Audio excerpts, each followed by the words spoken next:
Okay. So hello once again. Lovely evening to all of you. Let's begin this session. And आज के session का topic है अपना financial education. And as you all know, my name is Rashita Goswami. I am from Rajasthan, Udaipur. And 3 साल से forever में हूँ. Right now working as a manager level पे वर्क कर रही हूँ. 11 मंथ्स में मैंने अपना मैनेजर लेवल डन किया था. और मेरा मैनेजर लेवल 11 मंथ्स में डन हुआ. इसके पीछे भी एक कारण है. इसके पीछे ये कारण है कि I am totally money oriented person. मुझे अपनी फ्रीडम चाहिए और मुझे बहुत सारा पैसा कमाना है. ठीक है, मुझे अपनी फ्रीडम चाहिए और मुझे बहुत सारा पैसा कमाना है. दैट इज वाई मैं 11 मंथ्स के अंदर अपना मैनेजर लेवल डन कर पाई हूँ, है ना. तो मैं एक बार वापस दोबारा बोलूंगी कि जो भी यहाँ पर ऐसे पर्सन है जिनको पैसा कमाने से नफरत है, जिनको पैसा नहीं कमाना है, वो लोग वेबिनार लीव करके जा सकते हैं. मुझे कोई दिक्कत नहीं, मुझे कोई प्रॉब्लम नहीं, क्योंकि मैं पूरी मनी ओरिएंटेड हूँ और मैं मनी पे ही बात करने वाली हूँ.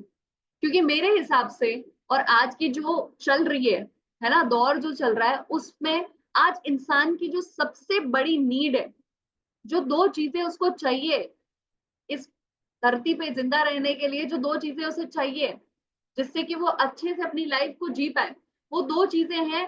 पहला हेल्थ और दूसरा वेल्थ. पहला हेल्थ और दूसरा वेल्थ. 2 ही चीजें चाहिए. आज आपने देखा होगा कि जब कोरोना आया था तो सबसे पहले कौन किसकी डेथ हुई, कौन लोगों जो है वो हॉस्पिटलाइज्ड हुए, कौन से लोग हैं जो सबसे पहले हॉस्पिटलाइज्ड हुए, कौन से लोग हैं जिनकी सबसे पहले डेथ हुई? वही लोग जो ऑलरेडी बीमार थे, जिनको डायबिटीज थी, जिनको थायराइड था, जिनको ऐसी अस्थमा वगैरह ऐसी बीमारियां थी. राइट और रॉन्ग? वही लोग गए थे ना सबसे पहले हॉस्पिटल में, सबसे पहले उन लोगों की डेथ हुई. तो हेल्थ इज वेरी इंपॉर्टेंट. अगर आपकी हेल्थ खराब है, अगर आपकी हेल्थ खराब है तो सबसे पहले मरने का रिस्क आपका है. मरने का रिस्क आपका है. और मेरा ये मानना है कि भले छोटी जिंदगी जिए लेकिन बहुत खुल के जिए. भले छोटी जिंदगी जिए लेकिन बहुत खुल के जिए. आज आपको अगर डेली टेंशन सता रही है कि यार अगर मैंने इस महीने नौकरी नहीं करी तो मेरे को पैसा नहीं आएगा, तो मैं अगला महीना कैसे चलाऊंगा? अगर मैं आज ऑफिस नहीं गया तो मेरा 500 रुपया कट जाएगा, मैं उस 500 रुपए की भरपाई कहाँ से करूंगा? अगर आपके दिमाग में बार बार बार बार बार बार बार बार आप सो के सुबह उठते हो, जागते हो, आप रात को सोते हो, तब भी आपके दिमाग में अगर यही चीज चलती रहती है, यही चीज की टेंशन है, तो आप अपनी जिंदगी को जी रहे हो? नहीं, आप अपनी जिंदगी को काट रहे हो. आप अपनी जिंदगी को काट रहे हो. और ऐसी जिंदगी जीने का क्या फायदा जिसमें टेंशन ही टेंशन हो? ऐसी जिंदगी जीने का क्या फायदा जिसमें सिर्फ टेंशन और टेंशन और टेंशन हो? हमें ऐसी जिंदगी जीनी चाहिए ना जिसमें हम खुल के फ्रीली खर्च कर सकें, अपनी लाइफ को जी सकें, बाहर घूम सकें, फ्रीडम मिल सके हमें. राइट? और उसके लिए हमें क्या करना पड़ेगा? पैसा कमाना पड़ेगा. अब आज का टॉपिक फाइनेंशियल एजुकेशन इसलिए है क्योंकि सब यहाँ पर जितने भी लोग बैठे हैं, आप लोग मुझे बताओ, अगर अगर कहीं पर ये अनाउंस हो जाए, मोदी जी कल को ये अनाउंस कर दें कि बिना किसी डिग्री के आपको 25 से 30 हजार की नौकरी मिलेगी, आपको 50 से 60 हजार की नौकरी मिलेगी, तो मुझे बताओ कि आप में से कोई भी ऐसा इंसान है जो पढ़ाई करेगा? बीए, बीकॉम, बीएससी, जो भी आप डिग्री कर रहे हो वो करेगा? हाँ या ना? जल्दी से अपनी मुंडियां हिला के बता दो, हाँ या ना? नहीं करेगा. कोई भी डिग्री नहीं करेगा. राइट? कोई भी पढ़ाई नहीं करेगा. Exactly exactly. और मैं बताऊं तुम्हें, तो भाई साहब एजुकेशन खुद एक धंधा बन चुका है. एजुकेशन खुद एक बिजनेस है. राइट? एजुकेशन खुद एक बिजनेस बन चुका है. आज अगर आपके जो टीचर्स हैं वो आपको पढ़ा रहे हैं तो क्यों पढ़ा रहे हैं? पैसे के लिए पढ़ा रहे हैं. राइट? पैसे के लिए पढ़ा रहे हैं. पहले के जमाने में गुरुकुल हुआ करते थे, वहां पे लोग पढ़ाते थे अपनी जिंदगी को निकालने के लिए, अपना जो ज्ञान है उसको बांटने के लिए. आज टीचर्स क्यों पढ़ाते हैं? ताकि एक्स्ट्रा इनकम हो सके. जैसे मैंने अभी एग्जाम्पल दिया था ना मेरे गवर्नमेंट टीचर का. जो गवर्नमेंट टीचर है, और गवर्नमेंट टीचर को अलाउड नहीं होता कि वो लोग कोचिंग खोल सकें, लेकिन वो 3-3 कोचिंग पे स्टूडेंट्स को पढ़ाते हैं. क्यों? एक्स्ट्रा इनकम के लिए. एक्स्ट्रा इनकम के लिए. आ रही है बात समझ में? तो उसी तरीके से हम लोग क्यों पढ़ाई कर रहे हैं? ताकि पैसा कमा सके। तो भाई साहब डायरेक्ट काम ही वही कर लो ना कि जिससे पैसा कमा सको। पढ़ाई करने से तो पैसा नहीं आएगा। क्या कोई है जो आपको बोल रहा है कि भाई तो 2 पेज पढ़ ले, मैं आज तेरे को 10 रुपए दूंगा, 200 रुपए दूंगा? कोई ऐसा बोलता है? क्या टीचर्स आपको ऐसा बोलते हैं कि आप जितने पेज पढ़ोगे उतना आपको पैसा मिलेगा? नो।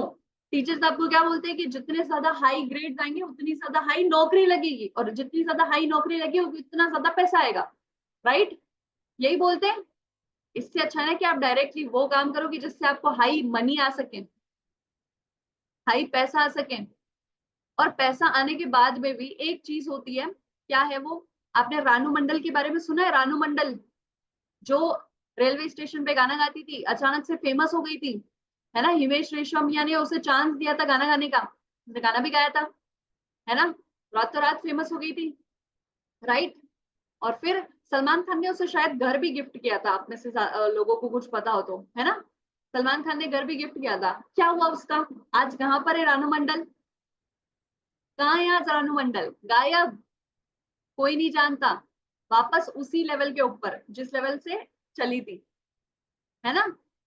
इसी तरीके से आपने केबीसी में एक पर्सन था, वो बहुत गरीब था, और उसको 7 करोड़ मिल गए थे। 7 करोड़ जीत गया था वो। कुछ शायद दूध बेचने वाला था वो। 7 करोड़ जीत गया था। आज वो पर्सन कहाँ है? आज वापस वही लाइफस्टाइल है उसकी जो पहले थी। कुछ नहीं उखाड़ पाया वो। 7 करोड़ जीतने के बाद में भी कुछ नहीं उखाड़ पाया वो। अभी जैसे आप लोग वो ट्रेंडिंग में देख रहे होंगे ना, डॉली चाय वाला, देख रहे हो? डॉली चाय वाले को ट्रेंडिंग में चल रहा है। अभी अचानक से उसके पास में भी बहुत पैसा आ गया है ना? अभी इसी इसी साल की बात है, इसी साल में उसके पास पैसा आया है। और अगले साल तक देखना अगर उसका पैसा गायब नहीं हो जाए तो।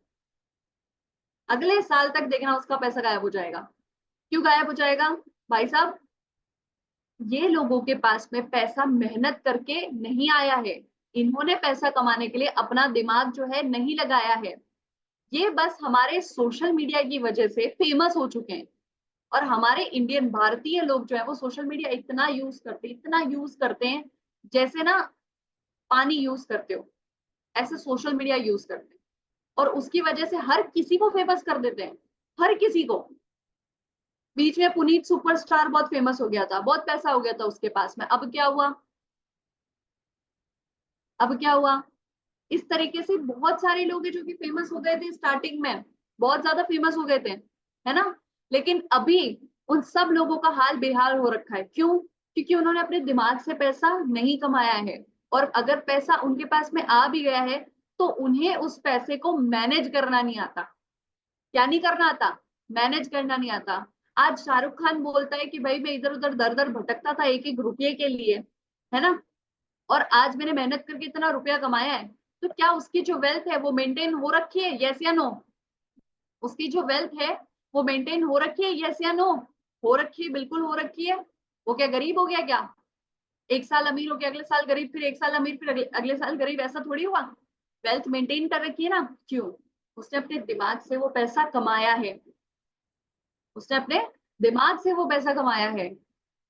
और इसी वजह से कुछ लोग ऐसे होते हैं जो अमीर होने के बाद में भी वापस से गरीब हो जाते हैं, और कुछ लोग ऐसे होते हैं जो निरंतर काम करते रहते और अमीर हो जाते हैं और फिर अमीर ही रहते हैं।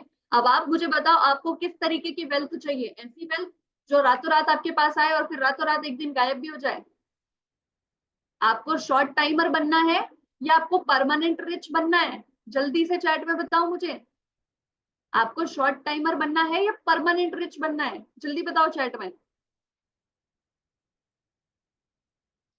बताओ बताओ, जल्दी बताओ।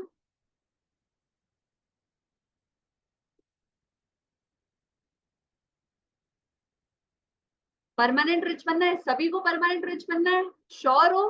पक्का? सभी को परमानेंट रिच बनना है? डन। तो परमानेंट रिच बनने के लिए आपको चाहिए होती है फाइनेंशियल एजुकेशन। पैसा तो सभी के पास में आता है। जितने भी मिडिल क्लास फैमिली वाले लोग हैं सभी के पास में पैसा आता है। ऐसा नहीं कि पैसा नहीं आता उन लोगों के पास में। पर कहते हैं ना, लक्ष्मी जी चंचल है, आती रहती है जाती रहती है। तो आप लोग का घर में क्या होता है, मिडिल क्लास फैमिली में क्या होता है कि जो पैसा आता है वो जाता है सीधा का सीधा लायबिलिटीज में। किसमें जाता है? लायबिलिटीज में। अब आपको ये चीज समझनी होगी कि पैसे को हमें कहाँ खर्च करना चाहिए। पैसे को खर्च करने के लिए दो जगह होती है। पैसे को खर्च करने के लिए क्या होती है? दो जगह होती है। बताती हूँ मैं आप लोगों को, एग्जाम्पल के साथ में बताऊंगी। पहले आप एक बार जस्ट नोट डाउन कर लो, ठीक है? व्हाइट बोर्ड शेयर हो रहा है मेरा?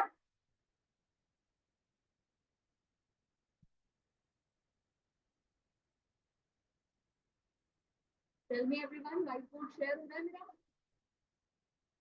थम्स अप कर दो अगर व्हाइट बोर्ड शेयर हो रहा है तो। हो रहा है ना? चलो बढ़िया। Okay, stop drawing anything.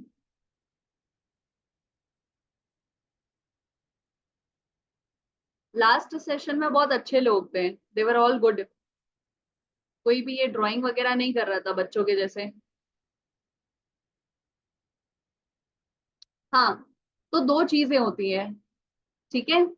आपका पैसा आप दो चीजों में खर्च कर सकते हो। पहला है एसेट, ASSET। आपको पता है यहाँ पे आपका नाम भी आ रहा है, ये जो भी आप में से कर रहा है, नाम अनाउंस करो ताकि पता लग जाए कि इतना बड़ा बेवकूफ कौन है, ठीक है? सो आपका पैसा आप दो चीजों में खर्च कर सकते हो। पहला है एसेट और दूसरा होता है लायबिलिटी।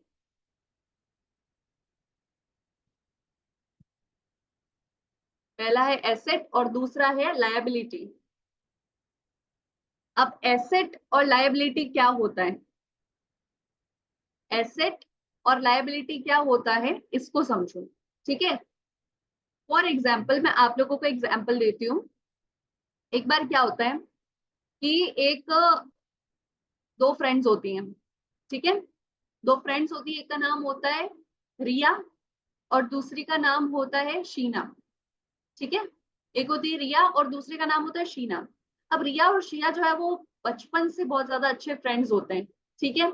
सेम स्कूल में, सेम कॉलेज में, डिग्री भी सेम लेते हैं, है ना?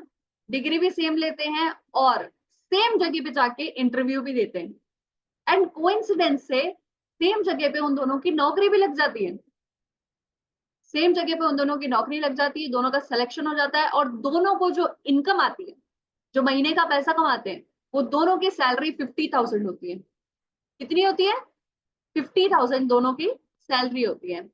लेकिन अब दोनों में फर्क आ गया है एक चीज का, कि दोनों खर्च कैसे करते हैं, ठीक है? दोनों के दोनों जो है वो खर्च कैसे करते हैं। तो फॉर एग्जाम्पल क्या मतलब, जो दोनों खर्च करते हैं उसके बारे में मैं आपको बताती हूँ कि कैसे खर्च करते हैं वो लोग। अभी आपको वापस व्हाइट बोर्ड शेयर हो रहा है ना? सब लोगों को थम्स अप कर दो अगर हो रहा है तो। हो रहा है, चलो बढ़िया। ओके, तो ये मान लेते हैं कि ये वाला जो कॉलम है, इसके अंदर जो रिया स्पेंड करती है जिस तरीके से, वो हम लिखेंगे। और इसमें जिस तरीके से शीना स्पेंड करती है वो लिखेंगे, ठीक है? तो दोनों जो है कितना कमाती है? दोनों के दोनों 50,000 अर्न करती है। दोनों की अर्निंग कितनी है? 50,000, ठीक है? दोनों के दोनों 50,000 अर्न करते हैं, लेकिन अब स्पेंड कैसे करते हैं? रिया को पता है कि 50,000 अगर मैं अर्न कर रही हूँ, शो नहीं हो रहा आप लोगों को? आप थोड़ा सा ऐसे ऊपर नीचे कर्सर करके देखो, आपको शो होगा।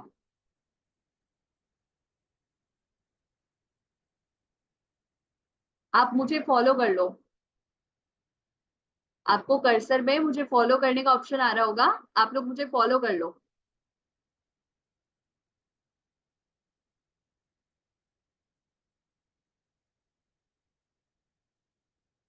अभी हो रहा है शो? अभी भी नहीं हो रहा? कितने लोगों को शो नहीं हो रहा है एक बार मुझे बताना चैट में।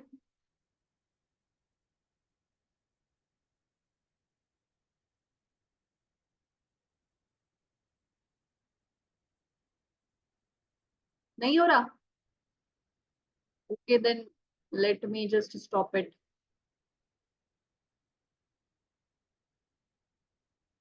अगर आप लोगों को शो ही नहीं हो रहा तो फिर सेंस ही नहीं बनता। पर मैं आपको कुछ और करके शेयर करती हूँ। 1 मिनट रुक जाओ, बस खाली मुझे 1 मिनट दे दो।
आई वॉज नॉट स्पीकिंग, तो मैं ऑडिबल कैसे होंगे?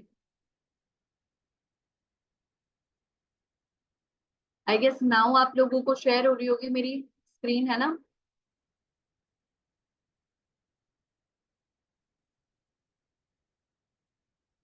Okay,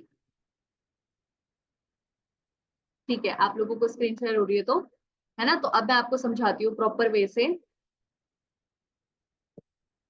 इस साइड हमने रिया का कॉलम बना लिया है और इस साइड शीना का कॉलम बना लिया है, ठीक है? तो रिया और शीना जो है वो दोनों ही 50K स्पेंड करते हैं, सॉरी, अर्न करते हैं। दोनों 50,000 की कमाई करते हैं। अब इन दोनों को पता है कि हमें कैसे भी करके घर में फॉर होम, घर में हम दोनों को कैसे भी करके 25,000 भेजने ही भेजने हैं, ठीक है? 25,000 दोनों को भेजने हैं। तो अब इनके पास में कितना बच गया? 25,000, राइट? 25,000 इन दोनों को पता है कि हमें घर में भेजना है, तो हमारे पास में अब कितना बच गया? 25,000 बच गया। अब इसमें से शीना जो है उसको मतलब बहुत आलस आता है, और वो सोचती है कि यार मुझे पूरे जो हफ्ते भर के मेरे इतने सारे कपड़े हो जाते हैं वो सब मुझे धोने पड़ते हैं, और धोने के लिए मेरे को संडे को एक ही दिन मिलता है आराम करने के लिए, और उस दिन में मैं आराम नहीं कर पाती क्योंकि मुझे सारे हफ्ते भर के कपड़े धोने पड़ते हैं, क्योंकि मुझे ऑफिस जाने की वजह से टाइम नहीं मिल पाता। तो शीना के पास में जो बचे हुए 25,000 होते हैं, उसमें से शीना सोचती है कि क्यों ना मैं एक वॉशिंग मशीन खरीद के ले आऊं, क्यों ना मैं एक ऑटोमेटिक वॉशिंग मशीन खरीद के ले आऊं। तो ऑटोमेटिक वॉशिंग मशीन जो वो खरीदने के लिए जाती है, तो उसके पास में ऑटोमेटिक वॉशिंग मशीन जो है वो खुद 25,000 की होती है, ठीक है? 25,000 की वो ऑटोमेटिक मशीन होती है, लेकिन 25,000 वो पूरे स्पेंड नहीं कर सकती है। 25,000 जो है वो पूरे के पूरे वो स्पेंड नहीं कर सकती।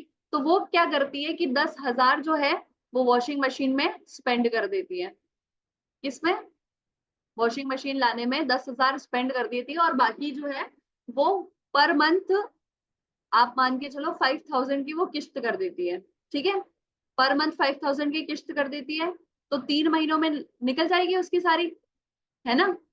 पर मंथ 5,000 की किस्त करती है तो वो 3 महीने में निकल जाएगी।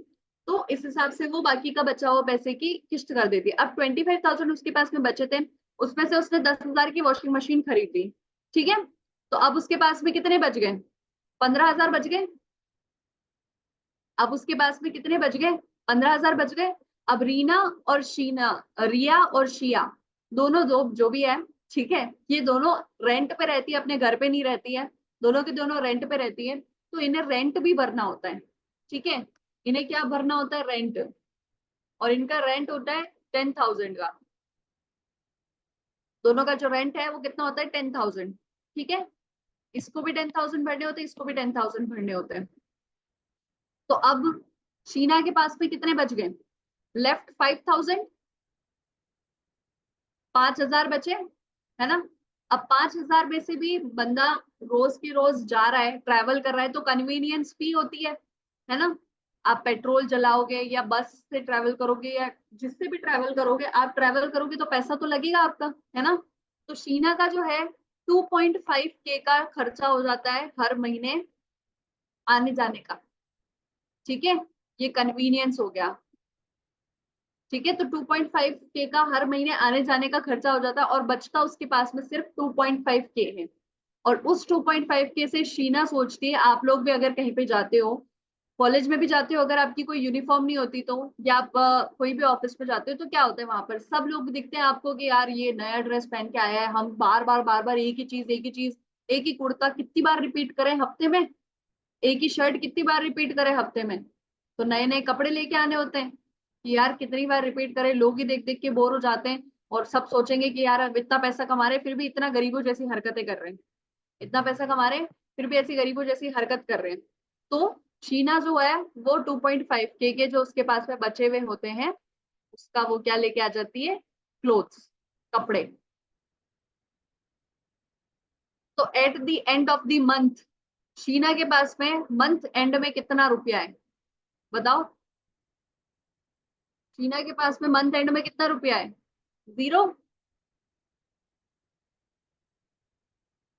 राइट, शीना के पास में मंथ एंड के अंदर जो उसके पास में रुपया है वो कितना बचा मंथ एंड होते होते, 0 रुपीज।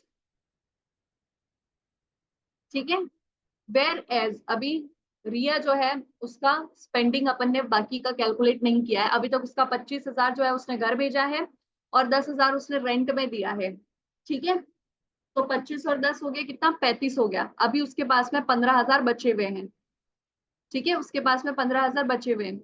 तो रिया जो है वो बहुत वाइज होती है, उसने बोला कि यार कपड़े वपड़े की कोई जरूरत नहीं है, लोग कहते तो कहने दो, लोग अगर नए नए कपड़े तरीके से पहनते तो पहनने दो, मेरे को कोई फर्क नहीं पड़ता, मुझे अपना पैसा सही जगह पे लगाना है।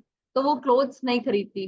दूसरी चीज, वो कन्वीनियंस के जैसे तैसे पैसे बचा लेती है और वो पैदल चलना ज्यादा प्रेफर करती है, पैदल चल के इधर उधर आना जाना कर लेती है। तो वो उसका जो कन्वीनियंस का पैसा होता है, जो कन्वीनियंस का पैसा होता है वो भी बच जाता है। और मान के चल लें कि अपन कन्वीनियंस का उसका ज्यादा से ज्यादा 1,000 रुपए लग जाता है, इससे ज्यादा उसका नहीं लगता। ठीक है, कन्वीनियंस का वो 1,000 रुपए कर लेती है और बाकी के 1,500 बचा लेती है। तो ऐसे करके उसका कन्वीनियंस चला जाता है। और उसके अलावा उसने हर दिन रोज सुबह जल्दी उठ के अपने नहा धो के अपने खुद के कपड़े खुद धो लेती है, तो उसको वॉशिंग मशीन में भी स्पेंड नहीं करना होता, उसको वॉशिंग मशीन में भी स्पेंड नहीं करना होता, तो उसने वॉशिंग मशीन नहीं खरीदी। तो अब घर पे 25,000, रेंट पे 10,000 और कन्वीनियंस के पैसे देने के बाद में उसके पास में कितना पैसा बच गया, 14,000 बच गया उसके पास में। ये सब कुछ करने के बाद में भी at the end of the month उसके पास में कितना बच गया, 14,000। तो उसने क्या किया कि इस 14,000 से रेंट पे क्या किया उसने, रेंट पे उसकी बिल्डिंग के नीचे, रेंट पे उसने 4,000 पर मंथ के रेंट पे उसने एक क्या खोल दिया, उसने एक शॉप ओपन कर दी। क्या ओपन कर दी, शॉप ओपन कर दी। शॉप कहो या मान लो चलो छोटा सा उसने एक कैफे ओपन कर लिया। ठीक है, छोटा सा उसने कैफे ओपन कर लिया 4,000 पर रेंट के उस पर। ठीक है, अब कैफे ओपन कर लिया तो उसमें उसको बची हुई इन्वेस्टमेंट भी करनी थी सामान वामान लाने के लिए। तो इस महीने at the end of the month उसके पास में भी कुछ नहीं बचा, उसने सारा अपना इस नया बिजनेस खोलने में उसने पैसा लगा दिया। ठीक है, अब सेकंड मंथ की बात आती है। तो सेकंड मंथ में वापस वही होता है, शीना के साथ में क्या होता है, 50,000 तो आते ही है, 25,000 घर पे ही जाता है। ईएमआई उसने 5,000 की कर दी थी, तो जहां पर ये वॉशिंग मशीन का 10,000 चला गया तो उसकी जगह पे उसके 5,000 चला गया, 5,000 चला गया। 10,000 का उसका जो रेंट जाता है वो जाता ही है, कन्वीनियंस जितना जाएगा वो जाएगा, क्लोथ्स जितना जाएगा वो जाएगा। इसके अलावा जो बचे हुए उसके पास में 5,000 थे, वो उस 5,000 से पार्टी कर लेती है, दूसरों के साथ में घूमने चली जाती है। और इस तरीके से उसके जो बचे हुए 5,000 है वो भी पार्टीज वगैरह में खर्च हो जाते हैं। तो at the end of the month, second month में भी शीना का यही हाल है कि at the end of the month उसके पास में 0 रुपीज है। लेकिन वहीं पे जो रिया है उसका 25,000 घर पे जाता है, 10,000 रेंट पे जाता है, 1,000 रुपए उसका कन्वीनियंस रहता है। और जो उसने 14,000 लगा के कैफे खोला था, उस कैफे का 4,000 उसका वापस रेंट में निकल जाता है। लेकिन अब इस कैफे से उसको महीने का 5,000 का अर्निंग होने लगा। अब इस कैफे से उसको महीने का 5,000 का अर्निंग होने लगा। ठीक है, तो सेकेंड मंथ हो गया, थर्ड मंथ हो गया, फोर्थ मंथ हो गया। फोर्थ मंथ होते होते जो शीना है उसका सेम सीन रहता था, 0 रुपीज पर मंथ। लेकिन रिया का जो 50,000 वो कमाती थी वो कमाती थी, उसके अलावा रिया के पास में एक second source of income generate हो गया, जिससे कि वो महीने का 5,000 की जगह 5,000 की जगह महीने का 15 to 20,000 अर्न करने लग गई। 15 to 20,000 अर्न करने लग गई। अब उसने सोचा कि मैं 15 से 20,000 अगर एक कैफे को सिर्फ शाम शाम को चला के और फिर निकाल रही हूँ, तो क्यों ना मैं इससे फुल टाइम कर लूं, क्यों ना मैं इसे फुल टाइम कर लूं। तो ये तो सिर्फ 4 महीने की बात हुई थी हमारी, 4 महीने की बात हुई थी। 1 साल बाद में, 1 साल बाद में रिया के पास में एक अच्छा खासा पूरा बड़ा कैफे खुल गया। ठीक है, तो जो ये 50,000 वो कमाती थी, ये इसका 50,000 की उसने नौकरी छोड़ दी। नौकरी छोड़ के उसने अपना एक खुद का पूरा कैफे खोल लिया, एक बढ़िया सा बड़ा, जो रेंट पे लिया था उसके अलावा एक बड़ा सा कैफे खोल लिया, जहां से पर मंथ की उसकी अर्निंग होती है 1 लाख रुपए।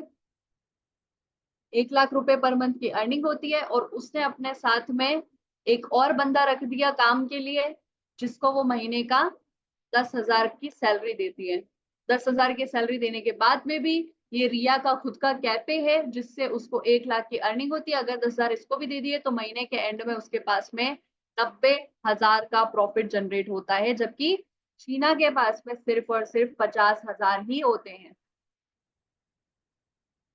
शीना के पास में सिर्फ और सिर्फ 50,000 ही होते हैं। तो मुझे बताओ, समझदारी किसने करी, रिया ने करी या शीना ने करी? बताओ, जल्दी से बताओ चैट में, रिया ने करी या शीना ने करी? समझदारी किसने करी? रिया ने करी, राइट? रिया ने समझदारी करी। रिया ने क्या किया, जो उसके पास में पैसे थे उससे उसने एसेट बिल्ड करा। एसेट मतलब कोई ऐसी चीज उसने खरीदी कि जिससे उसके पास में और ज्यादा पैसा डेवलप हो सके। लेकिन शीना ने क्या किया, शीना ने एक लायबिलिटी खरीद ली वॉशिंग मशीन के तौर पे, जिससे उसका लाइट का बिल बढ़ गया, उसका पानी का बिल भी बढ़ गया, है ना? उसका लाइट का बिल, उसका पानी का बिल भी बढ़ गया, और ईएमआई भी उसको पे करनी पड़ रही है। और कभी कभी अगर वॉशिंग मशीन खराब हो जाती है तो मेंटेनेंस भी करवानी पड़ती है। सही बात है, मेंटेनेंस भी करवानी पड़ती है। तो शीना ने क्या खरीदी, लायबिलिटी। पैसे से एक ऐसी चीज खरीदी जिसपे बार बार और भी ज्यादा पैसा लगाना पड़ रहा है। लेकिन रिया ने क्या किया, पैसे से एक ऐसी चीज खरीदी जो उसको वापस पैसा कमा के देती है, जो उसको वापस पैसा कमा के देती है। तो जिन लोगों को फाइनेंशियल एजुकेशन होती है, जिन लोगों का माइंडसेट रिच होता है, वो लोग एसेट्स खरीदते हैं। और जिन लोगों का माइंडसेट पुअर होता है, जिन लोगों को जो लोग लायबिलिटीज खरीदते हैं, वो हमेशा गरीब ही रह जाते हैं। समझ में आ गया? जिन लोगों के पास फाइनेंशियल एजुकेशन नहीं होती, वो लोग हमेशा गरीब ही रह जाते हैं। तो अगर आपके पास में पैसा आता है कल को फॉरएवर से 50,000 या 25,000 भी अगर आपके पास में आता है, तो आपको क्या करना है उसका? एसेट बिल्ड करने हैं या लायबिलिटी? जल्दी बताओ, एसेट बिल्ड करोगे या लायबिलिटी? मुंह से बोल के बताओ, मुझे दिख रहा है सब लोगों का। एसेट बिल्ड करना है या लायबिलिटी? Asset, right?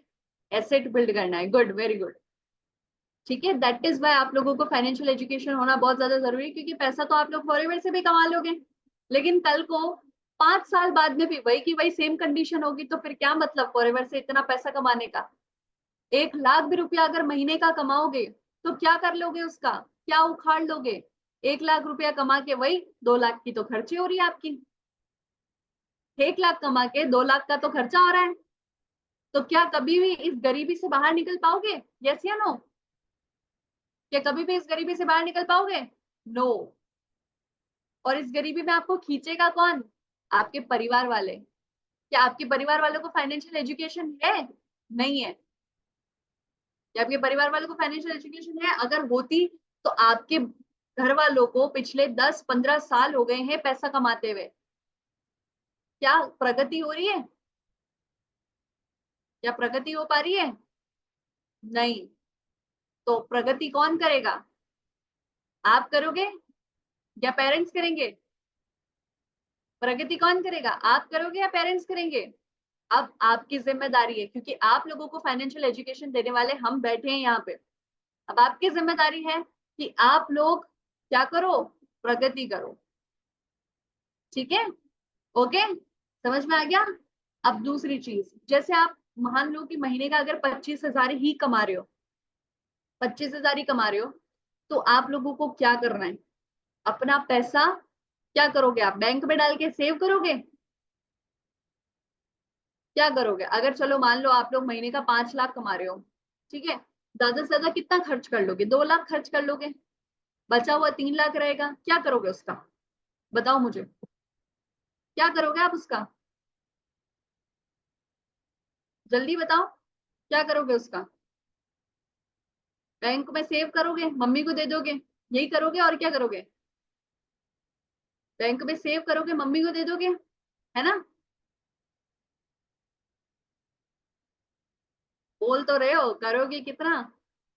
हाँ, अभी भी आपके घर में पैसा पड़ा होगा, आपके मम्मी पापा के पास में पैसा पड़ा होगा।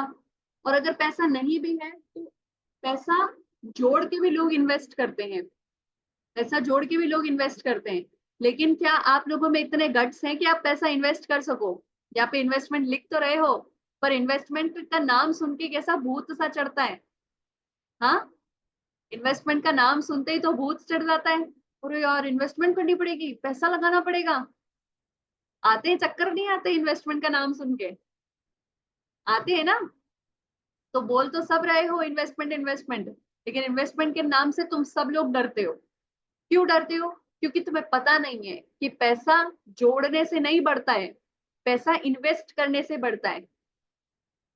आ रही है बात समझ में? पैसा जोड़ने से नहीं बढ़ता है। बैंक में पड़ा पड़ा पैसा कैसे बढ़ेगा बताओ? आप में से कुछ लोग के ऐसे होंगे ना, दादाजी वगैरह, जिन्होंने बहुत सारे सिक्के इकट्ठे करके रखे होंगे, 50 पैसे के, 25 पैसे के। कभी देखा है? मैंने देखा है भाई अपने घर में, जहां हाथ डालो उधर इतने सारे सिक्के, जहां हाथ डालो उधर इतने सारे सिक्के। क्या हुआ? एक दिन बंद हो गए, वही सिक्के भंगार में बेचने पड़े। इतना सारा पैसा था, क्या हुआ उसका? कुछ भी नहीं हुआ, कुछ भी नहीं कर पाए, वही पैसे भंगार में बेचने पड़े। तो बैंक में लगाओगे तो बैंक में क्या आएगा तुम्हारे पास में? 1% के हिसाब से इंटरेस्ट मिलता है। कभी 1 रुपया भी बढ़ते हुए देखा है अपने बैंक में? कभी 1 रुपया भी बढ़ते हुए देखा है अपने बैंक में? बढ़ेगा भी नहीं, क्योंकि उससे ज्यादा तेजी से तो इन्फ्लेशन हो रहा है, महंगाई बढ़ रही है। बैंक वाले जो परसेंटेज दे रहे हैं उससे ज्यादा तेज तो महंगाई बढ़ रही है हर साल की। लेकिन क्या महंगाई के हिसाब से आपकी इनकम बढ़ रही है? क्या महंगाई के हिसाब से आपकी इनकम बढ़ रही है? हर साल जीएसटी में इंक्रीज पे इंक्रीज, इंक्रीज पे इंक्रीज हो रहा है, गवर्नमेंट पैसा पे पैसा छाप रही है। लेकिन क्या आपके पापा की नौकरी 25,000 की है, तो क्या हर साल वो 25 से 50 की हो रही है? या 25 से 50 तो बहुत ज्यादा हो गया, पर 25 से 30 भी हो रही है? 30 से क्या 35 हो रही है? हाँ, पिछले 5 सालों में क्या उन्होंने 25 से 50 तक की सफर तय किया है? यस या नो? बताओ, यस या नो? नो। तो पैसा बैंक में रखोगे तो सड़ जाएगा। पैसे को क्या करना है? इन्वेस्ट। क्या करना है? बोलो, मुंह से बोल के बताओ। पैसे को क्या करना है? इन्वेस्ट। और इन्वेस्ट कहाँ करोगे?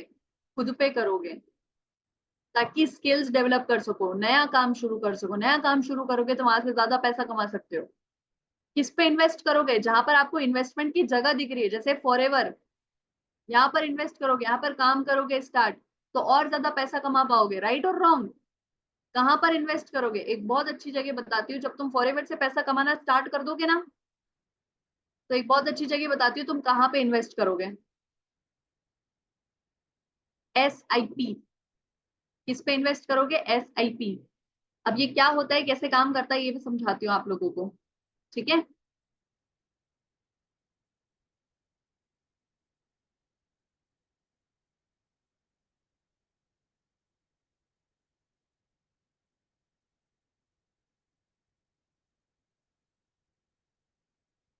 ये चार्ट बनाओ आप लोगों को, ये चार्ट बनाओगे आप लोगों को बहुत काम आएगा। ठीक है, ये लोग करते हैं इन्वेस्टमेंट, अब ये लोग कैसे इन्वेस्टमेंट करेंगे ये देखना। ठीक है, और इन लोगों की इन्वेस्टमेंट प्लानिंग समझाने से पहले, क्योंकि इन्वेस्टमेंट के बारे में अगर समझाना है तो एग्जाम्पल से बढ़िया और कुछ नहीं हो सकता, तो इन लोगों की इन्वेस्टमेंट प्लानिंग को समझाने से पहले मुझे आप लोग बताओ कि समय ज्यादा इंपॉर्टेंट है या पैसा? जल्दी से चैट में बताओ, समय इंपॉर्टेंट है या पैसा? जल्दी बताओ, बी एक्टिव एवरीवन, जल्दी से बताओ, समय ज्यादा इंपॉर्टेंट है या पैसा?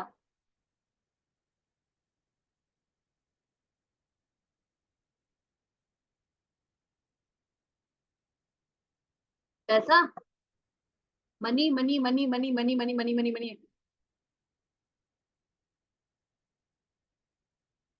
Time time time time time. ओहो, ठीक है, ओके। तो मेरा आप लोगों से एक सवाल है, मेरा आप सभी लोगों से एक सवाल है, बिल्कुल कान खोल के एकदम ध्यान से सुनना। किधर भी अगर सो रहे हो या दूसरों से पंचायती कर रहे हो तो 2 मिनट के लिए चुप हो जाओ और कान खोल के ध्यान से। मेरा आपके लिए एक सवाल है, और सवाल के साथ में एक ऑफर भी है। ठीक है, अभी 8:30 बज रही है ना? अभी कितनी बज रही है? 8:30 बज रही है। ठीक है, अभी मुझे 10:30 बजे तक आप लोगों के 2 घंटे और चाहिए, आप लोगों की 2 घंटे और चाहिए। तो अब आप मुझे बताओ, या तो आप मुझे 2 घंटे दे दो, 10:30 बजे तक टाइम दे दो, या फिर आप मुझे 200 रुपए दे दो। क्या करोगे बताओ? 10:30 बजे तक टाइम दोगे या 200 रुपए दोगे? बताओ बताओ बताओ, 10:30 बजे तक टाइम दोगे या 200 रुपए दोगे? और बिल्कुल सच सच बताना, अभी क्यूआर भेज दूंगी, नहीं तो मैं अभी क्यूआर भेजूंगी और अभी अभी पैसे ट्रांसफर करवाऊंगी। बताओ जल्दी बताओ।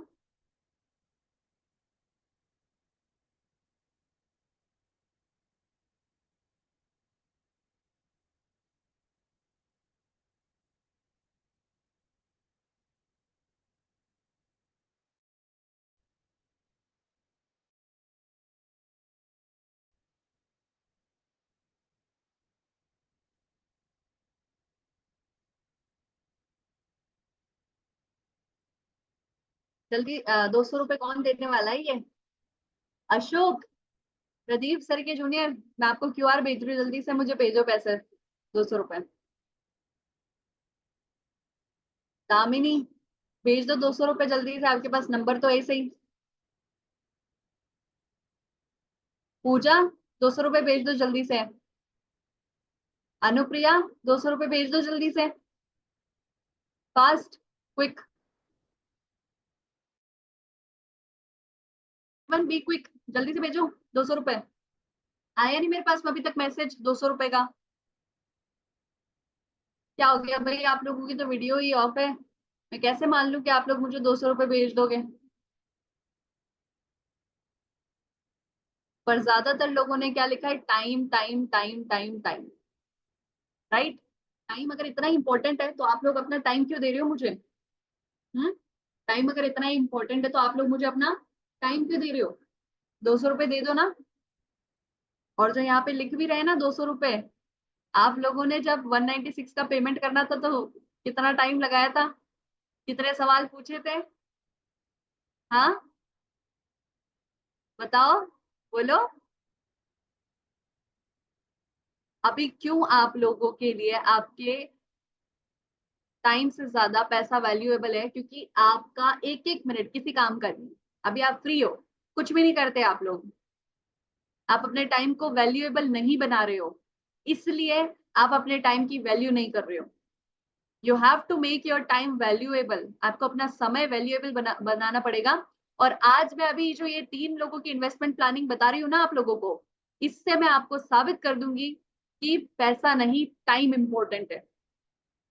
पैसा नहीं, टाइम इंपॉर्टेंट है। तो आप सब लोगों को भी अपना टाइम देना है और टाइम को वैल्यूएबल बनाना है। आज आप लोग 1 रुपए की कमाई नहीं करते हो, इसलिए आपका टाइम फोकट का है। आप टाइम दे दोगे। आज मैं महीने का 1.5 लाख रुपया कमाती हूँ, डिवाइड करो भाई 1.5 लाख इंटू डिवाइडेड बाय 365, करो डिवाइड करो, 1.5 लाख को डिवाइड करो 365 से। चलो 365 से ना भी करो तो 4 दिन में काम नहीं करती, तो आप लोग 1.5 लाख डिवाइड बाय 360 करो, तो 416 रुपए मैं दिन के कमाती हूँ। 416 रुपए मैं दिन के कमाती हूँ। अरे 1.5 लाख तो ये तो साल का हो गया, सॉरी सॉरी सॉरी भाई, मैं साल का 1.5 लाख नहीं कमाती, मैं महीने का 1.5 लाख कमाती हूँ। तो ये तो गलत कैलकुलेशन हो गई। 1.5 लाख डिवाइड बाय 30 करो, 30, 5,000 एक दिन का, 5,000 एक दिन का, ठीक है। और अगर 5,000 डिवाइडेड बाय मैं 12 घंटे काम करती हूँ, तो 12 घंटे 416 रुपए, एक घंटे का मेरा 416 रुपए है। आप लोग बताओ अब एक घंटे में कितना कमाते हो, उस हिसाब से आपकी वैल्यू है। मेरे अभी एक घंटे की वैल्यू 416 रुपए है, समझ गए। और मैं वो एक घंटा आप लोगों को दे रही हूँ। मेरे एक घंटे की वैल्यू अभी 416 रुपए, और वो एक घंटा मैं अभी आप लोगों को दे रही हूँ। समझ पा रहे हो आप कितना वैल्यूएबल टाइम है। अब यही 1.5 लाख से मैं पहुंच जाऊंगी 3 लाख पे, तो और ज्यादा वैल्यूएबल हो जाएगा मेरा टाइम, जस्ट डबल हो जाएगा। ओके, इस वजह से सो लेट्स सी कि भाई टाइम वैल्यूएबल है या पैसा। ये हमारे पास में 3 लोग हैं, सिया, राहिल और रिया। 3 लोग हैं हमारे पास में, सिया, राहिल और रिया। ये तीनों की एज है 20, 30 और 40। ठीक है, ये आपको बनाना भी है, ये टेबल आप लोगों को बनाते रहना है, ठीक है। तो इन तीनों की एज है 20, 30 और 40। सिया जो है 20 साल की है, राहिल जो है वो 30 साल का है, और रिया जो है वो 40 ईयर्स की। ठीक है, इन तीनों की जो इनकम है वो कितनी है, 25,000। तीनों सेम अमाउंट अर्न करते हैं, 25,000, 25,000, 25,000। ठीक है, अब जो सिया है वो 20 साल की है, 20 साल की है, तो उसके 20,000 के खुद के एक्सपेंसेस हो जाते हैं, क्योंकि 25,000 की उम्र, 25,000 की सैलरी में कुछ नहीं होता। तो मतलब घर पे भी देना होता है, खुद का खर्चा भी निकालना होता है, सारी चीजें करनी होती है। तो सिया क्या करती है, 20,000 उसका खर्च हो जाता है, तो वो 5,000 रुपए जो है वो अपने आने वाले 40 सालों के लिए इन्वेस्ट करती है। सबकी रिटायरमेंट एज क्या होती है, 60 साल, राइट। रिटायरमेंट एज 60 साल इंडिया के अंदर, है ना। तो सिया क्या करती है, अपने 5,000 अगले 40 साल के लिए इन्वेस्ट कर देती है। अब जो राहिल है वो 30 साल का है, उसने थोड़े बहुत एसेट वगैरह डेवलप कर रखे हैं अपने, है ना। तो राहिल बोलता है कि भाई मैं 25,000 कमाता हूँ, और मेरे पास में एक घर है जो कि मैं रेंट पे देता हूँ, तो मुझे 12, 12,500 वहां से आ जाता है, तो मेरा काम उससे चल जाता है। तो मेरे पास में 12,500 रुपए है, 12,500 रुपए है अगले 30 साल तक, मेरे रिटायरमेंट एज तक इन्वेस्ट करने के लिए। ठीक है, अगले 30 साल तक मेरे रिटायरमेंट एज तक करने के लिए मेरे पास में कितने हैं, 12,500 रुपए हैं। ठीक है, 30 साल तक इन्वेस्ट करने के लिए। और रिया जो है वो 40 साल की, उसके रिटायरमेंट में सिर्फ 20 साल बचे हैं। तो वो क्या है कि 40 साल की उम्र हो गई है उसकी, तो वो एक्स्ट्रा कहीं से उसके पास में दो दो फ्लैट है, जहां पर से वो रेंट पे अपना 12-12 हजार उठा लेती है, तो 25,000 उसको वैसे ही आ जाता है। तो वो बोलती है कि ये मेरी इनकम पूरी की पूरी ऐसे ही बैठ जाती है, तो मेरे को 25 से 25 पूरा का पूरा 25,000 जो है वो इन्वेस्ट करना है अगले 20 सालों के लिए। तो वो अपना पूरा का पूरा 25,000 जो है 20 सालों के लिए इन्वेस्ट कर देती है। अब फटाफट से अपना अपना कैलकुलेटर खोल लो भाई, सभी के सभी जल्दी से अपना कैलकुलेटर खोलो, और बताओ मुझे कि अगले 40 साल 20 साल के अंदर, 20 साल के अंदर सॉरी 20 साल के क्या, 40 साल के अंदर रिया ने कितने रुपए बचाए हैं 5,000 के हिसाब से। सबसे पहले तो 5,000 इंटू 12 करो, ताकि 12 महीने में कितना हुआ वो निकल जाएगा। तो 60,000 हो गए 12 महीने के, है ना। 60,000 हो गए 12 महीने के, मतलब एक साल के 60,000 बचे, तो 40 साल के कितने बचेंगे, बताओ जल्दी से। 40 साल के कितने बचेंगे, अगर एक साल के 60,000 बच रहे हैं पास में, तो 40 साल के कितने बचेंगे, 24 लाख, 24 लाख। ठीक है, फिर अब राहिल का कैलकुलेट करते हैं, राहिल का कितना है, 12,500, 12,500 पर मंथ निकाल। तो एक साल का कितना हो गया, 1.5 लाख, एक साल का 1.5 लाख, और उसने कितने 30 सालों के लिए बचाए हैं, तो इंटू 30 करोगे 45 लाख, 45 लाख रुपीज। ठीक है, तो भाई सिया का अगर पैसा बचाया उसने तो उसके पास में कितना पैसा इकट्ठा हुआ, 24 लाख। राहिल का उससे जस्ट डबल हो गया, 45 लाख। तो भाई साहब रिया ने तो 25,000 बचाए थे, 25,000 पूरे के पूरे 20 साल तक के लिए। तो सबसे ज्यादा अमाउंट किसका बड़ा होगा, रिया का होगा? यस या नो, जल्दी बताओ। सबसे ज्यादा बड़ा अमाउंट किसका होगा, रिया का होगा। 25,000 इंटू 12, 3 लाख साल का। और 20 साल के लिए करा था इसने 60 लाख रुपए, 60 लैक्स। तो इन लोगों ने अगर अपना पैसा सेव किया होता, पैसा बचाया होता, अगर इन लोगों ने अपना पैसा सेव किया होता, पैसा बचाया होता, तो सिया के पास में 24 लाख, राहिल के पास में 45 लाख और रिया के पास में 60 लाख इकट्ठा हुए होते। Right, right. लेकिन इन तीनों ने क्या किया, इन्वेस्ट किया। इन तीनों ने क्या किया, इन्वेस्ट किया। तो इन्वेस्टमेंट का देखते हैं कि इन्वेस्ट करने के बाद में किसके पास में कितना पैसा बचेगा। आप लोगों के हिसाब से मुझे बताओ कि अगर पैसा इन्वेस्ट किया है, अगर पैसा इन्वेस्ट किया है तो कितना रुपया बचा होगा, सबसे ज्यादा रुपए किसके पास में इकट्ठे हुए होंगे? बताओ जल्दी से चैट में बताओ लिख के, सबसे ज्यादा रुपए किसके पास में बचे होंगे? ऐसे अगर जब पैसा बचाते हो तो सबसे ज्यादा पैसा किसके पास में बचा था, रिया के पास में। तो पैसा इन्वेस्ट करेंगे तब भी किसके पास में सबसे ज्यादा पैसा होगा, Riya, Riya, Riya, Riya, Riya. Good, good, good. Riya के पास में सबसे ज्यादा पैसा होगा, राइट, है ना? ओके।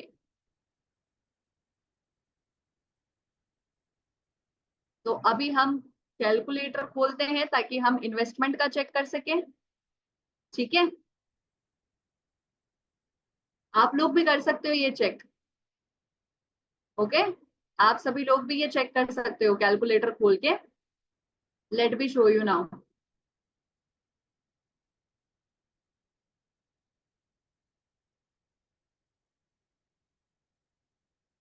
आप लोगों को क्या करना है, कुछ नहीं करना है, जाना है सीधा क्रोम के ऊपर। यहाँ पर आप डालो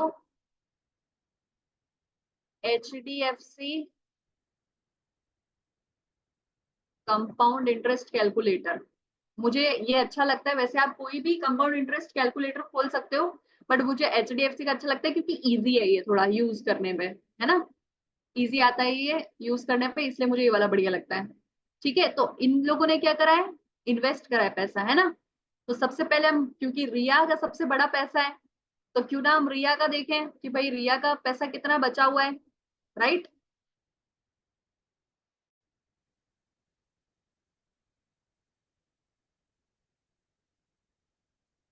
हाँ जी, तो रिया का पैसा देखते हैं कितना बचा हुआ है।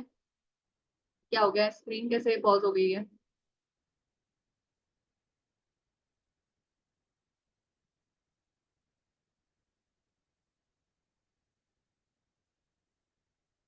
ओके, सो कैलकुलेट करते हैं।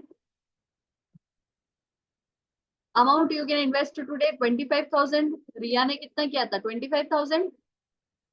मंथली उसने इन्वेस्ट किया था कितना, 25,000 मंथली। यहाँ पे ईयरली और मंथली का ऑप्शन है, मंथली उसने 25,000 इन्वेस्ट किया था।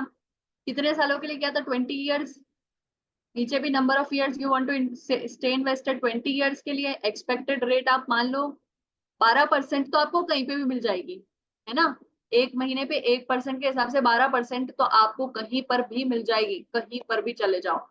तो 12% मान लेते हैं, ठीक है, एक्सपेक्टेड रेट।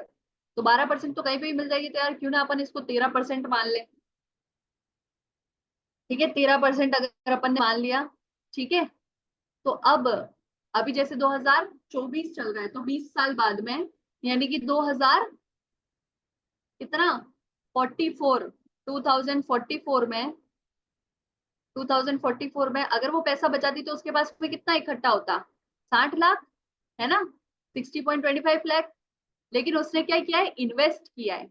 उसने क्या किया है, इन्वेस्ट किया है। तो उसके पास में कितना पैसा आ गया, 2,90,00,000। कितना आ गया, 2,90,00,000। अब बताओ, पैसा बचाओगे या इन्वेस्ट करोगे? एवरीवन प्लीज टेल मी, पैसा बचाओगे या इन्वेस्ट करोगे? हाँ, अगर पैसा बचाओगे तो 60 लाख ही बचेगा तुम्हारे पास में। और 60 लाख की भी वैल्यू तो गिर रही है ना, रुपए की वैल्यू तो गिर रही है। पहले आप लोगों के दादाजी वगैरह बताते होंगे कि हम जब छोटे छोटे थे तो 10 रुपए में तो पूरे महीने का राशन आ जाता था। आज तो 10,000 भी कम पड़ते हैं। 10 रुपए में महीने का राशन आ जाता था, आज तो 10,000 भी कम पड़ते हैं, है ना। तो पैसे की वैल्यू तो घट रही है। तो 60 लाख कमाओगे तो उस टाइम पे तो आपके 60 लाख की वैल्यू 20 लाख की हो जाएगी। आपके 60 लाख की वैल्यू कितनी हो जाएगी? 20 लाख हो जाएगी। लेकिन अगर आप इस पैसे को इन्वेस्ट करते हो तो 60 लाख की जगह आपका पैसे की वैल्यू कितनी बढ़ जाएगी? 3 करोड़, लगभग लगभग 3 करोड़। बताओ अमीर हो जाओगे या नहीं हो जाओगे बाय द टाइम? ठीक है। तो अगर आप इन्वेस्ट करोगे तो कितना पैसा आएगा? 2.90 करोड़। ठीक है, कितना पैसा आ जाएगा? 2.90 करोड़। तो ये तो हमने किसका निकाला है? ये तो हमने सिर्फ और सिर्फ रिया का निकाला है, जो 25,000 पर मंथ इन्वेस्ट कर रही थी, उस रिया का निकाला है 2.9 CR। अब हम किसका निकालेंगे? अब हम निकालेंगे उसका, क्या लड़का, उसका लड़के का क्या नाम था हमारे? बताओ जल्दी से बताओ। राहिल, क्या नाम था हमारे लड़के का? राहिल नाम था, है ना। तो हम राहिल का निकालेंगे। राहिल ने कितना इन्वेस्ट किया था? 12,500। तो यहाँ पर इन्वेस्ट का अमाउंट हटा के कर दो 12,500। और कितने साल के लिए इन्वेस्ट किया था? 30। इधर डाल दो 30।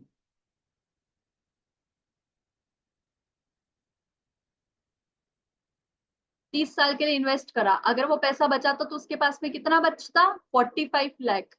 लेकिन उसने इन्वेस्ट किया तो पैसा कितना आ गया?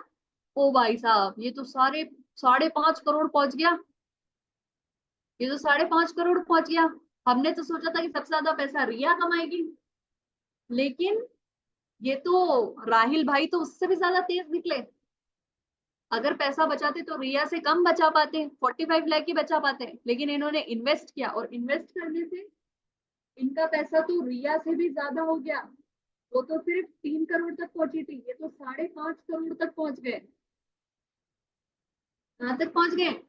5.5 करोड़ तक। और आप अगर ढंग से ग्राफ को स्टडी कर पाते हो, है ना, जो अगर अच्छे ग्राफ स्टडी है तो आप देख सकते हो कि सबसे ज्यादा इंक्रीमेंट जो है वो आखिरी के कुछ चंद सालों में हुआ है ना।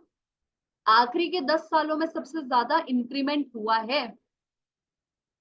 तो अगर आप सिर्फ ये 30 साल को हटा के आप 10 साल या 20 साल करोगे तो इतना रिटर्न आपको नहीं आएगा। लेकिन अगर लॉन्ग टर्म के लिए इन्वेस्टमेंट करोगे तो आपको रिटर्न हाई आएगा। समझ में आ रहा है? तो अगर 45 लाख वाले राहिल ने 5.5 करोड़ कमाए हैं, तो भाई साहब सिया जो है जिसने सिर्फ 5,000 इन्वेस्ट करे थे, सिया जिसने ओनली एंड ओनली 5,000 इन्वेस्ट करे थे, पर उसने तो 40 सालों के लिए इन्वेस्ट करे थे, तो उसका अमाउंट कितना हुआ होगा?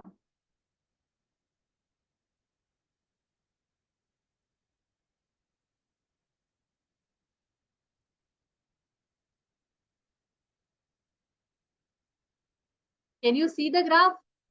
अगर वो पैसा बचाती तो सबसे कम बचा पाती, 24 लाख रुपए। लेकिन उसने इन्वेस्ट किया और इन्वेस्ट करने के बाद में डबल जस्ट डबल रिया ने जितने कमाए उससे जस्ट ट्रिपल, 8.5 करोड़ रुपए। किसने? तो पैसा मैटर नहीं करता, सिर्फ 5,000 उसने इन्वेस्ट करे थे, लेकिन उसके पास में आ कितने गए? अगर उसने 40 साल के लिए किए तो 8.5 हजार, 8.5 करोड़। समझ रहे हो? 8.5 करोड़। यहीं पे अगर उसकी आगे जाके कंडीशन अच्छी हो जाती और वो यही 5,000 इन्वेस्ट को बढ़ा के 25 कर देती 40 सालों के लिए, इसी 5,000 को वो इंक्रीज करके और 25 कर देती 40 सालों के लिए, उसके पास में आगे अगर अच्छा सोर्स ऑफ इनकम डेवलप हो जाता और इसी को 25 कर देती, तो भाई साहब उसका अमाउंट देखो आप कहाँ जाता। 41.33 करोड़, लगभग लगभग 50 करोड़ रुपए। इन्वेस्ट कितना किया था उसने? सिर्फ 1 करोड़ 20 लाख। इन्वेस्ट कितना किया था? सिर्फ 1 करोड़ 20 लाख।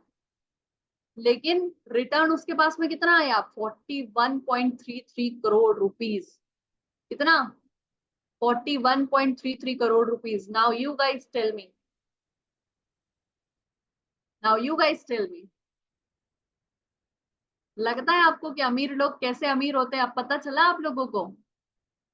हाँ, कैसे बूढ़े बूढ़े लोग जो है इतने बड़े बड़े बंगले कैसे खरीद पाते हैं? इनके पास में, बूढ़े बूढ़े लोगों के पास में चॉपर कैसे होता है? Mukesh Ambani day by day rich कैसे हो रहा है? This is the calculation dear, this is the calculation. They know this and you guys don't know this. उनको ये सब कुछ पता होता है और तुम लोगों को ये सब कुछ नहीं पता होता. तुम्हें बताएगा कौन? तुम्हें बताएगा कौन? हाँ, कोई बताने वाला है आसपास में? नहीं है बताने वाला. But this is the secret. मैं तो बता ही रही हूँ. पर अगर मैं नहीं बताती, इस प्लेटफॉर्म पे नहीं आते, तो क्या तुम्हें पता चलता कि करोड़पति कैसे बनना है? लाखों में ही खेलते रह जाते. पैसा अगर बचाते भी तो, पैसा अगर बचाते भी तो लाखों में ही खेलते रह जाते, है ना? 60-70 लाख तक पहुंच पाते. लेकिन अगर पैसा इन्वेस्ट करोगे तो करोड़ों में खेलोगे. तो बताओ, अब से डरोगे इन्वेस्ट करने से? यस या नो? अब से डरोगे इन्वेस्ट करने से? यस या नो? जल्दी से मुंडी हिला के बताओ. नो? Very good. अब से क्या करोगे? पैसा सेव करोगे या इन्वेस्ट करोगे? जल्दी से बताओ. पैसा सेव करोगे या इन्वेस्ट करोगे? Oh God, lights gone. हाँ जी, टेल मी फास्ट एवरीवन. पैसा सेव करोगे या इन्वेस्ट करोगे? इन्वेस्ट. चलो, that is really good to hear. So I hope, देखो कि आप सब लोगों को इन्वेस्टमेंट प्लानिंग और सब चीजें अच्छे से क्लियर हो गई होगी, है ना? एंड आज का सेशन हम यहीं पर एंड करते हैं. नेक्स्ट हम सेशन होस्ट करेंगे, ठीक है, जिसके अंदर मैं आपको और भी बहुत सारी चीजें बताऊंगी जिससे कि आप लोग एक रिच हेल्दी लाइफस्टाइल जी सको. और अगर आप लोगों को इन्वेस्ट करना है, देखो 25,000 पर मंथ, तो आपको कम से कम 80 से 90,000 पर मंथ कमाना पड़ेगा. क्योंकि देखो 50,000 तो एक अच्छी हेल्दी लाइफस्टाइल को मेंटेन करने में ही लग जाता है. एक अच्छी हेल्दी लाइफस्टाइल को मेंटेन करने में ही 50,000 तो कहाँ चला जाता है नहीं पता चलता. ठीक है, तो कम से कम 80-90,000, 1 लाख रुपए कमाना पड़ेगा. और 1 लाख रुपए कमाने के लिए तुम्हारे पास क्या सोर्स है? कोई सोर्स है? मेरे पास में है फॉरएवर. मेरे पास में सोर्स है फॉरएवर. तो अगर 1 लाख रुपए कमाना है, 80-90,000 कमाना है, तो क्या करना है? अगर 1 लाख रुपए कमाना है तो क्या करना है? फॉरएवर करना है. क्या करना है? फॉरएवर करना है. तो आज I have watched full webinar की जगह क्या लिख के आओगे? अगर 1 लाख करना है, अगर 1 लाख कमाना है तो फॉरएवर करना है. डन? डन? मानते हो इस चीज को? हाँ, अगर 1 लाख कमाना है तो फॉरएवर करना है. Okay, all the best everyone. See you all soon next time. Till the time, take care. Bye bye. And do not forget to follow me for more information. Bye bye everyone.